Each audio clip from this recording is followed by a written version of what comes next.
Kagulat World, Historic. Alexandra Alex Ayala, ang 20 anyos tennis prodigy ng Pilipinas, ay opisyal nang pumasok sa top 50 ng Women's Tennis Association WTA rankings, ang unang Pilipina sa kasaysayan na umabot sa ganitong antas. Mula sa pagiging junior champion hanggang sa pagiging global star, ito na ang pinaka-importanteng milestone ng kanyang karera at simbolo ng bagong panahon para sa Philippine tennis. Ang pag-akyat ni Ala sa world number 50 ay bunga ng kahanga-hangang run niya nitong 2025 season, kabilang ang makasaysayang panalo laban kay world number 2, Iga Swiatek sa Miami Open, mga quarter-final finishes sa WTA 500 events, at isang WTA 125 championship win. Sa bawat torneo, ipinakita niya ang maturity, composure, at grit na bihira sa isang teenager. Hindi na siya tinuturing na young hopeful. Ngayon, isa na siyang kinatatakutang kalaban ng mga top-seeded players sa tour. Sa larangan ng sports, napakalaki ng simbolismo ng tagumpay na ito. Sa unang pagkakataon, may Pilipinong pangalan sa loob ng top 50 ng WTA, isang bagay na dati tila imposible. Dahil dito, mas marami siyang automatic entries sa malalaking tournaments tulad ng Wimbledon, US Open at Australian Open main draws. Mas tataas din ang interes ng sponsors, tennis federations at fans sa Pilipinas na ngayon ay muling naniniwala na posible pala para sa isang Pinay na makipagsabayan sa pinakamahuhusay sa mundo. Ngunit higit sa ranking, ang panalo ni Ala ay tungkol sa inspirasyon. Mula sa mahabang training years sa Spain, layo sa pamilya at walang sawang pagharap sa mas matitinding kalaban, pinatunayan niyang ang disiplina at determinasyon ay kayang baguhin ang kapalaran ng isang atleta mula sa maliit na bansa. Sa bawat palo ng raketa niya, ramdam ng mga Pilipino ang kwento ng sakripisyo at tagumpay. Habang papalapit ang mga major tournaments ng 2026 season, nananatiling tanong ng lahat, hanggang saan mararating ni Alex Ala? Kung magpapatuloy ang kanyang pag-angat, hindi malayong masungkit niya balang araw ang top 30 o kahit top 10. Sa ngayon, isang bagay lang ang malinaw, si Alexandra Ala ay hindi na pangarap ng kinabukasan. Siya na mismo ang kasalukuyan, ang reyna ng Philippine tennis at ang mukha ng bagong henerasyon ng mga atletang Pilipino na handang gisingin muli ang mundo. Grabe! Buong Pilipinas muling ginulantang ni Alexandra Ala matapos siyang umakyat sa world number 50 sa WTA rankings, ang pinakamataas na puwesto ng isang Pilipina sa kasaysayan ng tennis. Sa edad na 20, ginawang realidad ni Alex ang matagal ng pangarap ng bansa, makapasok sa global elite ng women's tennis. Mula sa mga clay courts ng Spain hanggang sa pinakamalaking arena ng WTA Tour, tuloy-tuloy ang pag-akyat ng Pinay tennis prodigy na ngayon isa ng opisyal na bahagi ng World's Top 50. Ang pagpasok ni Ala sa milestone ranking ay bunga ng isang nakamamanghang taon. Simula sa kanyang panalo kontra world number Iga Swiatek sa Miami Open na nagmarka bilang isa sa pinakamalaking upset ng 25 season hanggang sa sunod-sunod na malalim na pag-abante sa WTA 500 tournaments, bawat laban ay nagbigay ng puntos na nagtulak sa kanya pataas. Sa likod ng bawat rally at mahahabang game, nandoon ang pusong Pilipino, matatag, mapagpakumbaba, pero palaban. Para sa mga tennis fans sa Pilipinas, ito'y hindi lang numero. Ito'y simbolo ng pagbangon ng isang sport na minsan ay nasa gilid lang ng spotlight.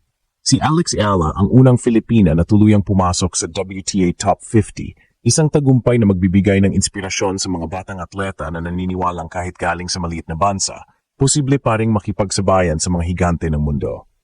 At ngayon, habang ipinagmamalaki ng buong bayan ang bagong ranggo ni Ala, isa lang ang sigurado, nagsisimula pa lang ang kwento. Ang kasaysayan ng Philippine tennis, may bagong mukha, bagong pag-asa, at bagong reyna. Bago marating ni Alexandra Ala ang top 50, dumaan muna siya sa matinding sakripisyo at walang tigil na paglalakbay sa buong mundo. Halos 2 taon siyang naglaro sa Europe, Asia at North America. Lumalaban sa mga WTA 250, 500 at 1,000 tournaments laban sa mga pinakamatitinding kalaban sa planeta. Hindi man kasing laki ng suporta ng ibang bansa ang meron si Alex, pinatunayan niyang kaya niyang bumuo ng sariling landas gamit lang ang determinasyon, disiplina at matinding pagmamahal sa laro.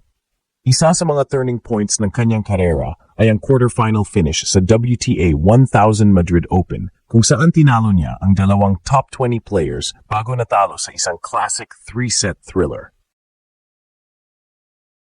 Ang resulta na iyon ang nagbigay sa kanya ng mahahalagang ranking points na nagpasok sa kanya sa top 60. Sumunod pa ang semi-final run sa Wuhan Open kung saan muli niyang ipinakita ang kanyang world-class footwork, consistency at unrelenting defense.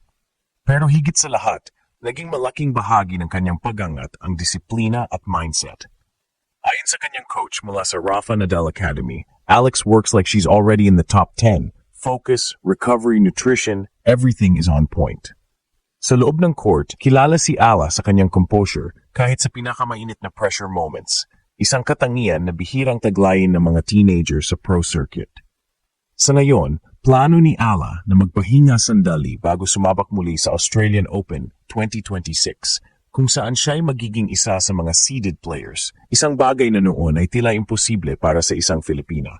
Sa bawat tagumpay, dala niya ang bandila ng Pilipinas. At sa bawat laban, maririnig mo ang mga sigaw ng Laban Alex mula sa mga kababayan natin sa stands.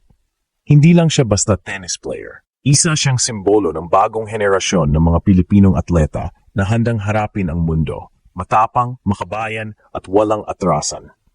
Ang pagangat ni Alexandra Ala sa World Number 50 ay hindi lang simpleng numero. Ito ay kwento ng pambansang inspirasyon. Sa edad na 20, pinatunayan ni Alex na kaya ng isang Pinay na makipagsabayan sa mga pinakamuhusay sa mundo kahit kulang sa pondo, exposure at suporta na karaniwan ng meron ng mga powerhouse nations. Mula sa simpleng tennis courts ng Manila, umabot siya sa pinakamalalaking entablado ng WTA. Bit-bit ang pangalan ng bansa sa bawat palo ng raketa. Isa sa mga pinaka-importanteng simbolo ng milestone na ito ay ang epekto ni Ala sa susunod na henerasyon. Sa mga grassroots tennis programs sa Pilipinas, parami na ng paraming bata ang gustong maging next Alex.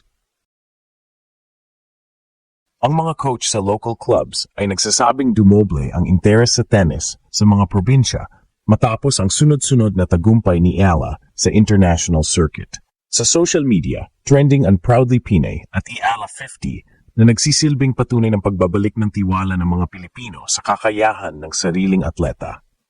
Ngayon, habang papalapit ang bagong season, nakatutok ang mundo sa kung hanggang saan pa makarating si Alex. Ang top 50 ay simula lang dahil kung tutuusin, may edad at oras pa siya upang abutin ang top 20 o maging Grand Slam contender. Sa bawat match, kitang-kita ang maturity sa kanyang laro. Mas matatag ang serve, mas matalas ang baseline control at mas kalmado sa mga clutch moments. Para sa mga Pilipino, si Alexandra Ala ay hindi lang pangalan sa ranking. Siya ang sagisag ng posibilidad na kahit maliit ang bansa natin, malaki ang puso nating lumaban.